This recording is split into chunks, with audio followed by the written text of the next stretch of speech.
Hello, everybody.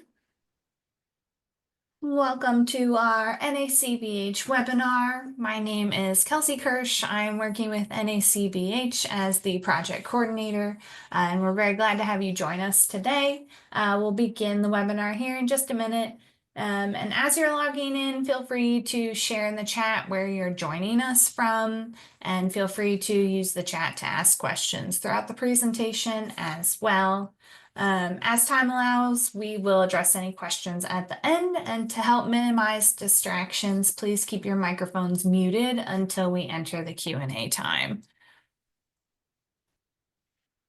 Just a few introductions and technology support for everyone's knowledge. In order to message everyone in the chat box, make sure it says to everyone. If you need technical help, please feel free to message me directly.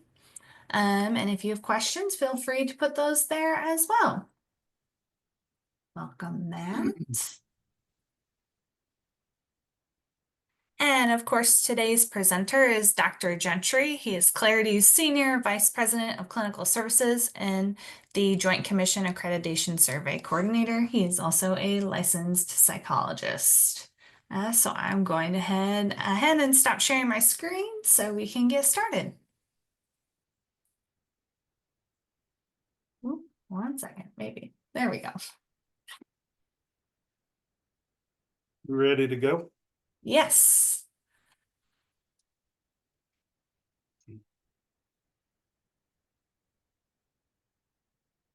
How is that? It looks great. Okay. Thanks, sir.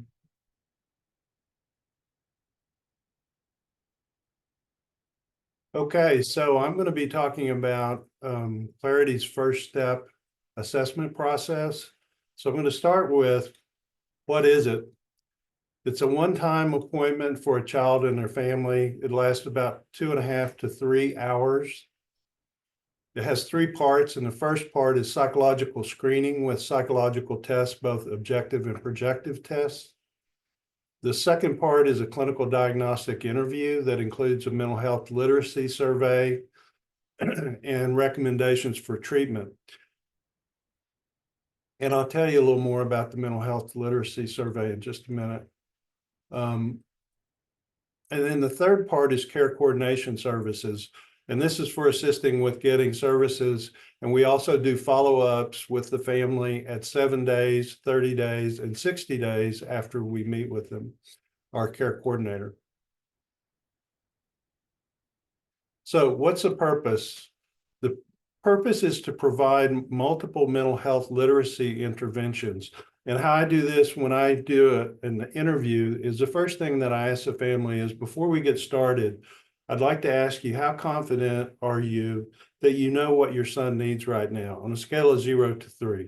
0 is I have no idea, and 3 is I know exactly.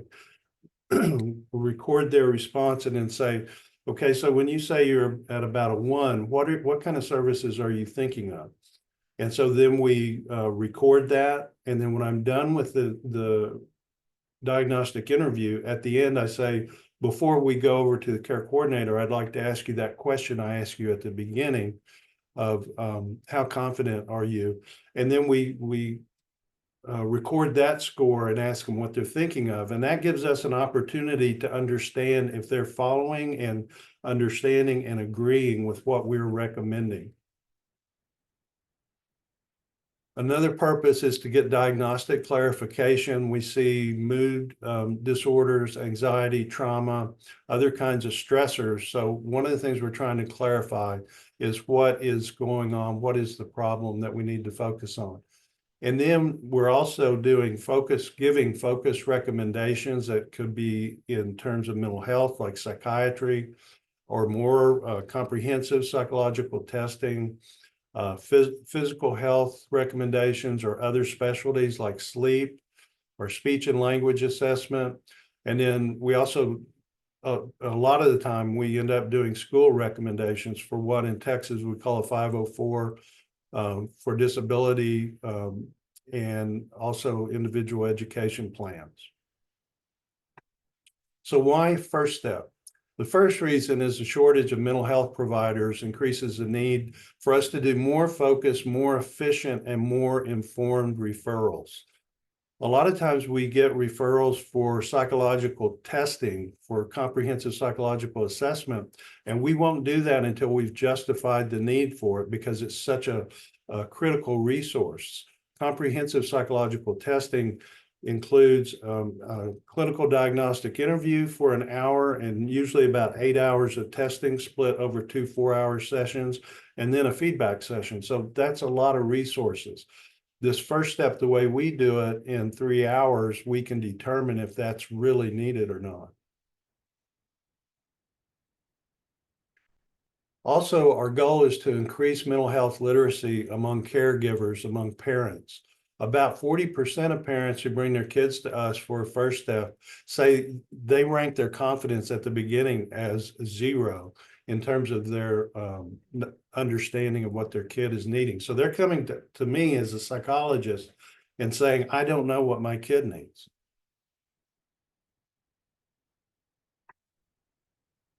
So in the first step, we do, in the first step of the first step, we do a testing session that includes verbal and nonverbal intellectual test screening. So we administer verbal and nonverbal IQ, not comprehensive tests, but just screening tests, brief tests.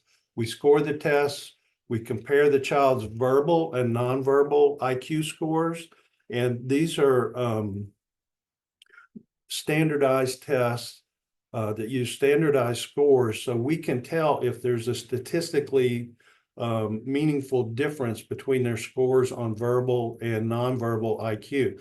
Verbal IQ is problem solving using words. The best example is vocabulary. A kid's vocabulary tells you a lot about their verbal IQ. And then nonverbal IQ or intelligence is about solving problems without using words. And so a puzzle would be an example of that, or stacking blocks to match another model would be an example of problem solving without using words. And so we ask the question, are the kids' verbal and nonverbal scores equivalent, or is there a statistically significant split? And if there's a split and we see a ton of splits, that means something is not working right. And which is higher, which is lower. And we also compare those scores, the kids' verbal and nonverbal scores, to scores obtained from a large sample of children. And we can tell where that child functions in a percentile range compared to other kids. And so we want to know, are this child's scores, verbal and nonverbal IQ scores, similar, or are they higher or lower than other kids? And what does this tell us about the kid's ability to function in a way they're expected to in a school setting, socially and otherwise? I'm going to skip this slide. So we also do something that's called the Beery test of visual motor integration. So this tells us about the hand-eye coordination. That's a simple way to put it. And so we ask them to reproduce, we give them a pencil and ask them to reproduce these figures. So these are the first 3 figures. There's about 25 of them. And then these are the hardest figures at the end. And so we can score these. There's a scoring system for this. And it also tells us that in terms of standardized scores, how this kid does compared to other kids the same age. And when I say the same age, the scoring goes usually in about 3-month increments. So you have a kid who's 5 years, 3 months, a kid who's 5 years, 6 months, and they have their own set of scores. Then we also do something that's called projective assessment. And all of this is getting done within 1 hour. This is a projective test that is a story generating task. We ask the kid to make a story to match the picture. And we say your story should have a beginning, a middle, and the end, and should include what the characters are thinking and feeling. So This is called the family card. We do 3 of these cards, and I just kind of randomly grabbed a couple of these. Here's an example of what one 14-year-old African-American female said on this card. She said, well, obviously this is a one-sided relationship. He probably cheated on this woman, a white woman at that. Now we have cards for people of color, and she would have been presented those cards. She says he cheated on her with a white woman, and apparently since these kids are looking at their mom and they know about it, they snitched. The mom is not having it. They're trying to figure it out. And she doesn't know that her husband is dating no white woman. So you can kind of see, you can begin to generate inferences, all kinds of different inferences based on the story. This is called the self card. And this tells us, when kids generate stories from this tells us we get a lot of information about self-image, about the child's self-image. So we get a lot of stories that focus on this kid is having a hard time. He doesn't understand the work. He's very frustrated. He wants to go to sleep. So that tells us a lot about the kid's experience, their academic experiences. And as opposed to, say, a kid who says this kid is really good at school and he's writing a great essay for his history class. And then we will prompt and say, so what is he thinking? And the kid will tell us about their idea for the story of what the kid's thinking. And then we'll ask, well, how is he feeling? And so we'll get information about that too. So this is called projective as opposed to objective testing. The objective testing is, has a right or a wrong answer. Like there's math problems, there's word problems, and they have a right or a wrong answer. This is called projective testing because the child is projecting material onto the stimulus, which is the card here. So the child is projecting from their own experience and creating something.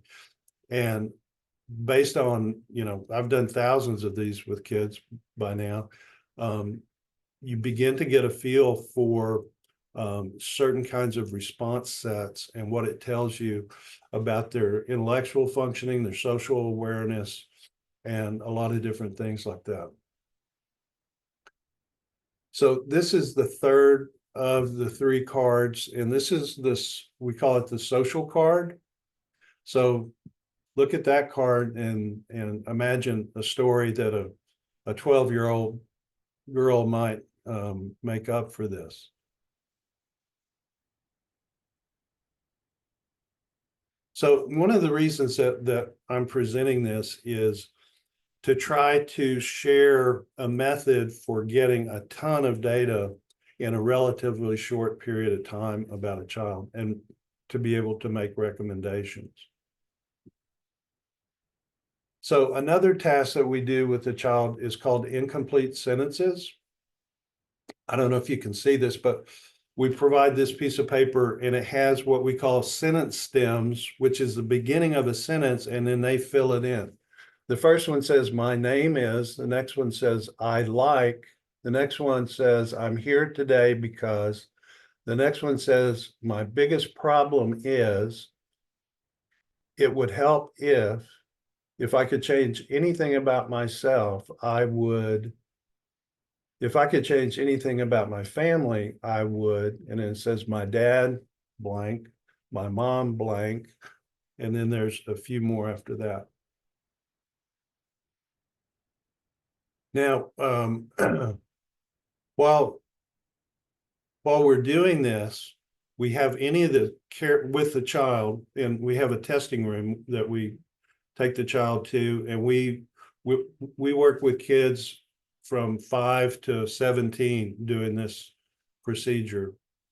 And while we're doing this procedure with the kid, we also have any caregivers who are with the kid to complete one of these too while they're waiting in the lobby. And then we also have one that we give to the parent that ask them to speculate, how do they think their child is going to fill those in? So they write in what they think their kid is going to write in. And so I get to look at these before I do an interview with the family. And I get to kind of see where the family's tracking and where they're not tracking. And that helps to kind of determine some things to focus on in the interview that we're going to do after this testing is completed. So here's some examples from the patient. We've had a patient who says, my name is Lucy. I like cats and dancing. I'm here today because my mom made me. My biggest problem is my house is too loud. So that's beginning to give us a little bit of information. From the parent or caregiver, some examples. I'm here today because my daughter yells at others. I think my child needs medication or counseling to help with her feelings. And it would help if she could behave at school and at home. So like even in that, just in that one sentence, then it suggests the possibility of the parent feeling some helplessness. It would help if she could behave at school and at home. And then some samples of the caregiver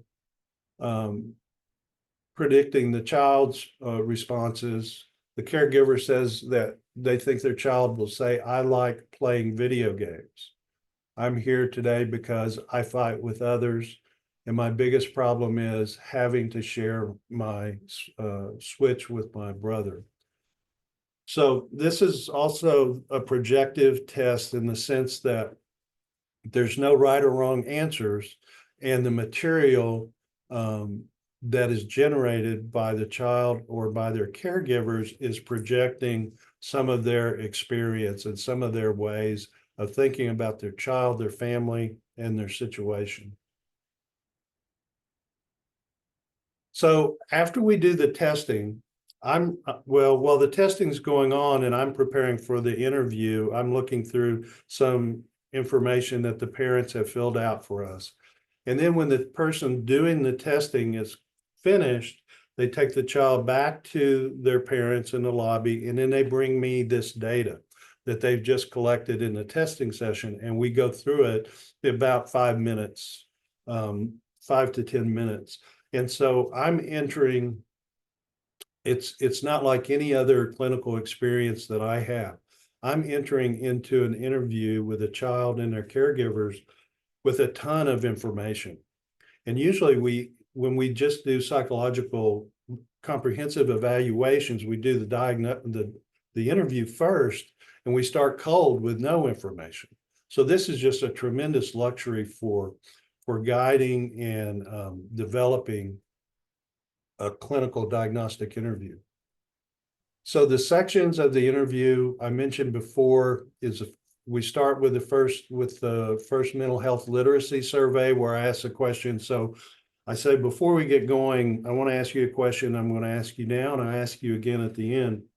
How confident are you that you know what your daughter needs right now? And the daughter will be sitting there present. And then I'll ask the other caregiver, and I'll get them to share with me what they're thinking of. That tells me a little bit, when they say, I have no clue, I don't know. That tells me a lot about their sort of mental health literacy, that we need to help fill in a lot of gaps for them. And so if they say, I have no idea, then I say, that's great. You're in the right place, because that's what we're here to do, is to help you with. We want you to leave with recommendations today and to have some confidence in those and feel like they could be helpful. So we also inquire about the reason for referral. So what brings you here? Sort of what are the goals? What do you want to accomplish? We inquire about any prior mental health diagnoses, any previous treatment that a child has had. We get a fairly detailed developmental history, medical, academic, social, and family. So I structure my interview in a very sort of historical. I start with, so how was, well, if both caregivers are there, I ask them, how did you two come to be together? And find out a little bit about their history as a couple, and then talk about the pregnancy, delivery, and just go from there historically. So how was your pregnancy? We already have some information they've given us, but we start right there. And then how was the delivery? Did you go home on time? Then when you got home, who was responsible for your kids' care? And then I'm looking for that. What was the next involvement of adults in your kid's life? Was it daycare? And I hear about that. And then I always ask, so when your kid got into daycare, what do you remember? What did the adults tell you about your kid? This is really important. We get really good information from that. And say the next thing was pre-K. I'll ask the same thing. So where did your kid go to pre-K? And what do you remember about what the adults there had to say about your kid? And, you know, for a kid who's now, say, the kid sitting in the room is now 9 years old, and sometimes the parent will say, you know, I don't get it. She's in so much trouble at school now, but in kindergarten, her teachers loved her. So now I'm looking for, where did that change and what changed? So we just do this detailed history of development, medical, academic, social, and family through a conversation-based approach. We also do what's called mental status, where we're paying attention to their history of mood, their activity level, their attention, their thought processes, and stuff like that. So there's a lot of things that we're observing, both through the history we're getting, what we're seeing in the room, what the parents are telling us about their kid. And we're also going to have the kid step out. And when I'm doing this developmental history, the kid is waiting outside. And then when we're done interviewing the parents, then we have the kid come in and we interview them individually. So we're getting to do a lot of observation. And this is all within about 60 to 70 minutes. And so we're also assessing for harm using something called the Columbia Safety Protocol. So that's an instrument, a paper instrument, where there's questions that have been, through research, have been developed to have the best chance of finding out and assessing what a kid's risk for harm or suicide is. And then we also will document in our report that we're going to give to the family behavioral observations, which will include the results of the IQ screening and scores on the Beery motor integration. So sometimes when the kid is out of the room, if there's something really remarkable in the test scores, sometimes I'll sit down beside the parents and I'll show it to them and explain it to them that we do not expect to see your kid has, for example, normal verbal skills, intellectual skills, but the nonverbal is extremely low, and that's concerning to us, something like that. And then we'll also do conclusions and recommendations. So all of this that's on this page is going to be in a report. It's going to be about 12 pages long. And we're going to send it via encrypted email to the caregivers within a week, less than a week.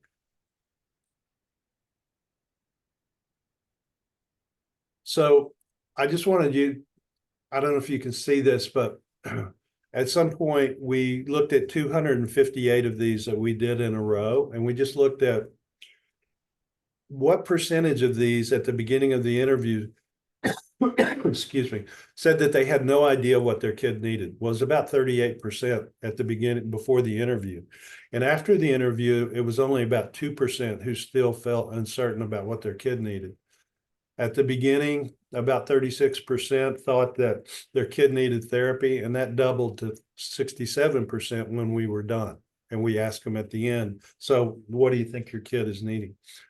13% came in seeking psychological assessment, and 34% wanted psychological assessment when we were done. 20% came thinking that their kid needed medication, and that reduced significantly to 15% at the end. Less than 2% were aware of occupational therapy, and more than 7%, they were accepting that as a treatment. Similar with speech therapy and also with neurological assessment and neuropsychological assessment. School interventions increased from less than 1% to 5%, thinking that their kid needed school intervention. And then parent training or therapy increased from 3.9 or from 1.2 to 3.9. So this is these are the areas we kind of move the needle in terms of the parents or caregivers' mental health literacy.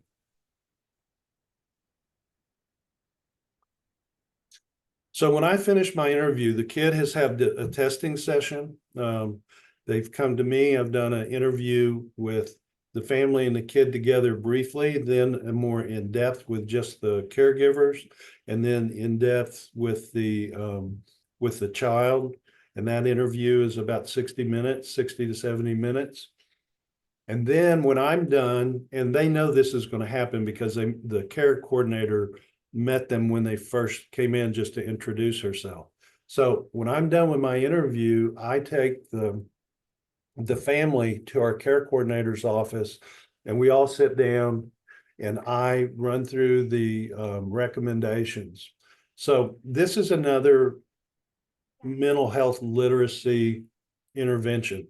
So while they're sitting on the care coordinator's couch, I'm talking to the care coordinator, and I filled out a piece of paper for her.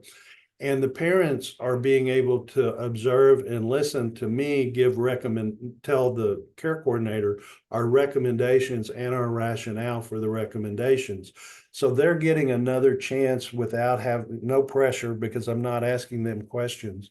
They're getting a chance to hear the recommendations for their child's treatment and the reasons for those recommendations. So it's our thinking that the clearer the caregivers are about the recommendations and the reasons for them, the more likely they are to follow through with them. So that's the third mental health literacy intervention in the process.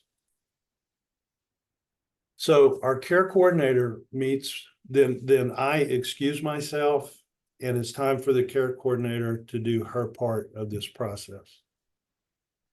So the care coordinator meets privately once I leave the room to review what is their role in the process, which includes follow-up contact for referral support. So that care coordinator tells the family that she is going to follow up with them within 7 days to help get services we recommended. And she will follow up again with them in approximately 30 days to check in and make sure things are going okay, to see if there's anything that they need in terms of sort of case management support. And then she will follow up again with them at 60 days. And we document and track that. And we have done 2 grants where we've used this data to support our grant application, and then also to be obligated to report this to our grantors. And I don't know, okay. So the typical kinds of things that we recommend often include some kind of psychotherapy. And usually when we recommend therapy for the child, we also recommend that the caregivers be involved in that in some way, so that it's not just they don't know what's going on with their kid. And we have ways of describing how to do that with the family. And so if we recommend, say, individual with psychotherapy for the kid with family involvement and support, then it's our care coordinator's job to help get that treatment, to connect the family with a provider that's reasonably close to them that they can work with.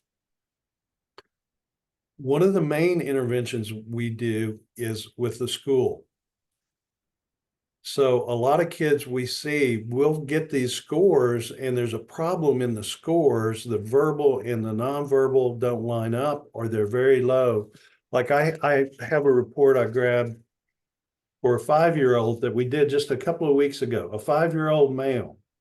So his reason for referral in our report, we said his parents indicated receiving reports from school concerning Johnny hitting and kicking peers, eloping from the classroom, and difficulty keeping his hands to himself. So this is a 5-year-old. Well, when we did the testing,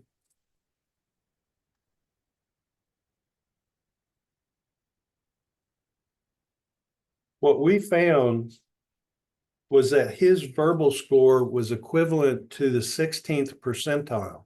So what that means is if you randomly sampled 100 kids his exact same age, he's going to perform as well as the bottom 16. I hope that makes sense. So around 84% of kids are going to score higher than him on this verbal test that we did with him. On the nonverbal part of the test, he was at the 9th percentile. So a randomly selected group of 100 kids his age, he's going to be outperformed by 91% or 91 of those kids. His nonverbal intellectual development it's not where it needs to be. And nobody at the school knows that.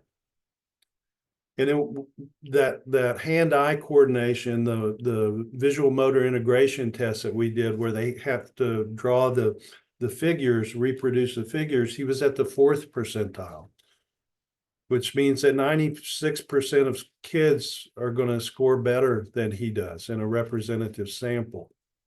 So this kid is not equipped, he's not prepared to function in school.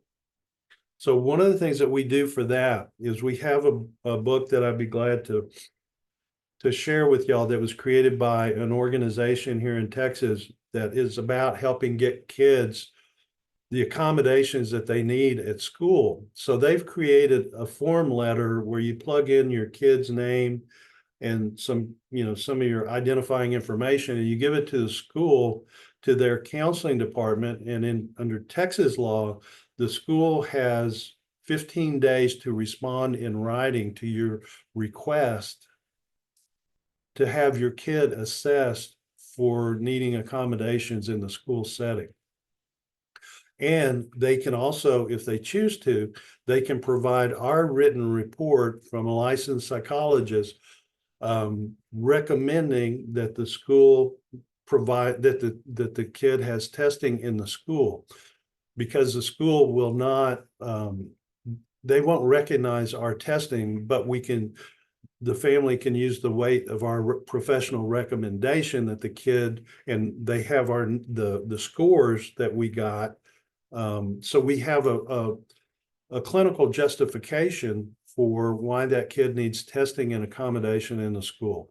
And we got that in one, 3-hour test period.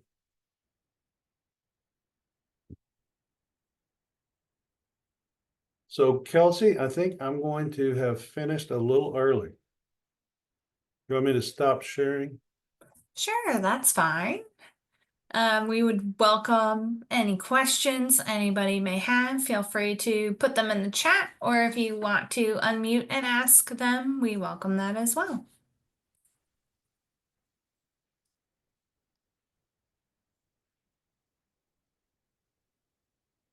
Give everyone a minute just in case they are typing. Excellent. Thank you, Kaylee. Kaylee, another thing about it is really helpful, but it's also reproducible. I mean, any psychologist anywhere could do this. Excellent.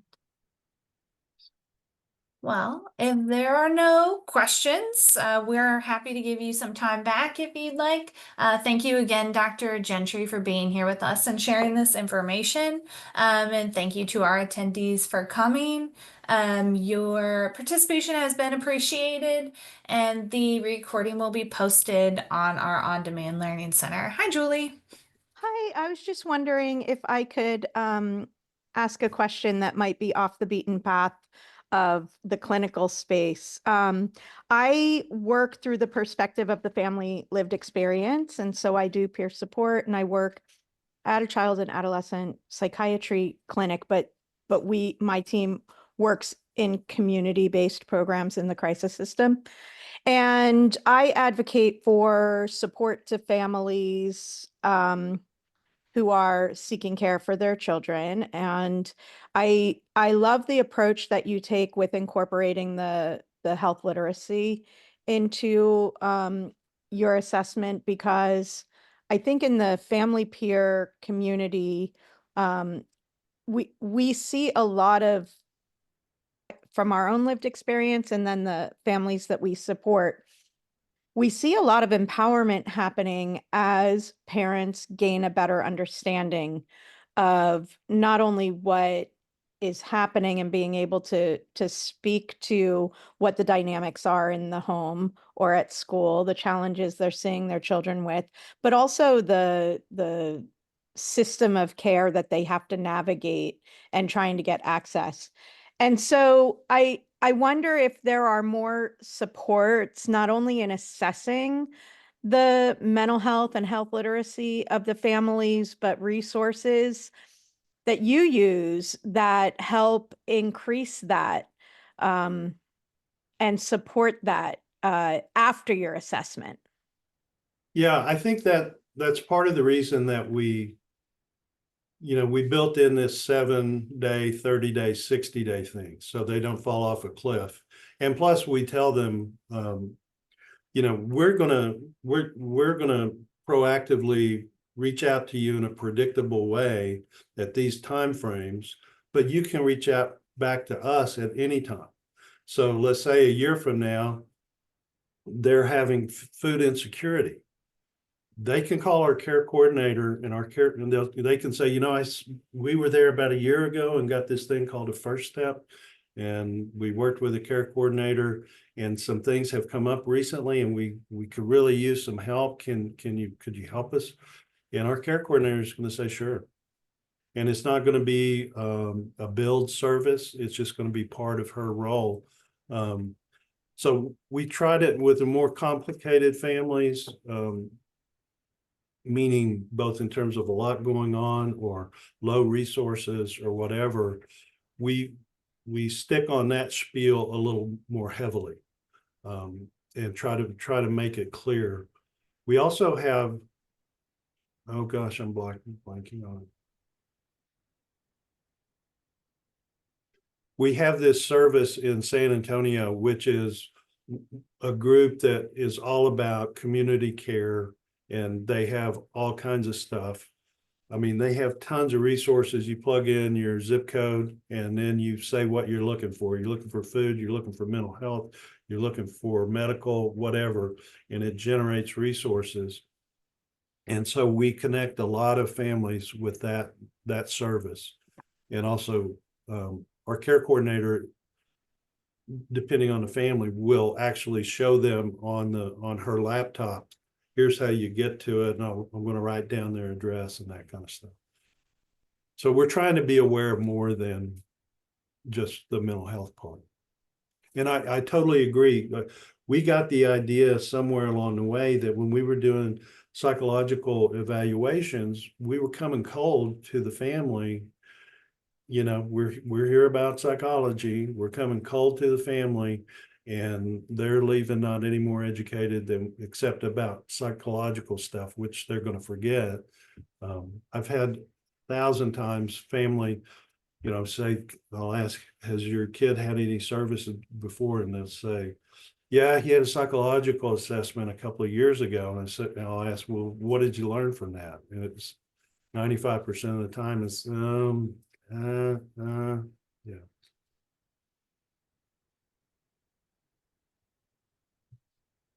Thank you. Thank you. Thank you for your work.